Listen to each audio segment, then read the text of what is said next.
ओए अरे छोरा काने वे वो शौकत असद अरे हेने तो काने मरी गयो ता सफा बारो का खबर ही न थव छड़ो घरन में सुम्या पियाओ अरे सिंध ते कब्जा थन था एडो जुल्म अकुल ही ताके कोने अरे सिंध जे बेटन ते कब्जो थे तो सिंध धरती ते कब्जो थे तो जेकर अजो असा सुजाग न थिया थे न या करत भी असा को हली वेंदी सिंध भी असा को हली वेंदी ये हालत ॾिसो बाबा सिंध जे बेटन ते वफाक जो कब्जो गदारन जो कब्जो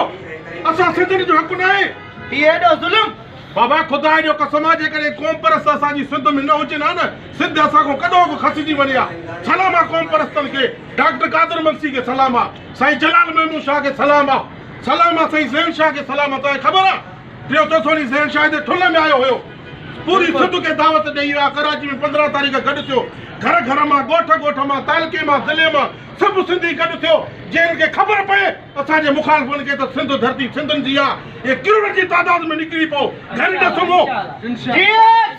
सदा जी अरे हे वक्त सुमण जो न तो सुजाग थियो पांचे मिटन माइटन अजीजन करीबन के सभिन के दावत दियो तो 15 तारीख